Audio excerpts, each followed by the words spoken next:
पहले बांधों का महत्व हम समझते थे, हम सिंचाई का महत्व समझते थे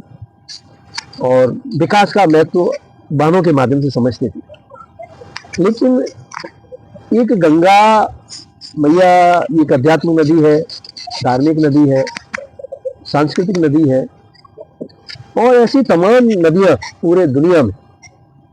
उनका संरक्षण, उनका अविरल बहना और उनको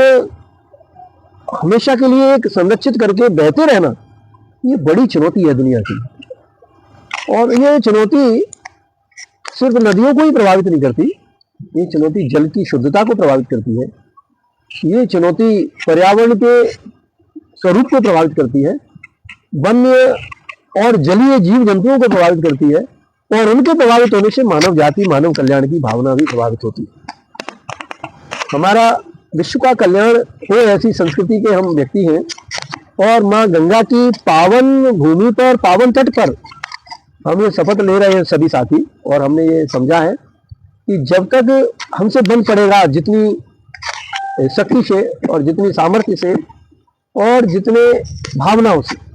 तब तक हम इस कार्य में सदैव लगे रहेंगे और संकल्पित होकर जो हमारा संविधान है वो भी हमें सर्वे भवन्तु सुखिनः की, सर्वे सन्तु निरामया और विश्व कल्याण की भावना, वसुधैव कुटुम्बकम की भावना से जो हमारा संविधान है, हमारा कांग्रेस संविधान है, हमारी विचारधारा है, हमारा मानव कल्याण का सिद्धांत है और हमारे धर्मों ने भी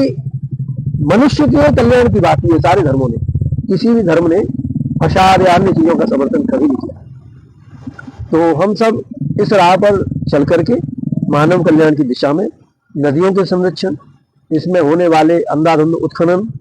पृथ्वी का, पर्यावरण का विनाश, इन सबके प्रति चेतना लाएंगे स्वयं में, फिर हम जन चेतना का माध्यम बनेंगे।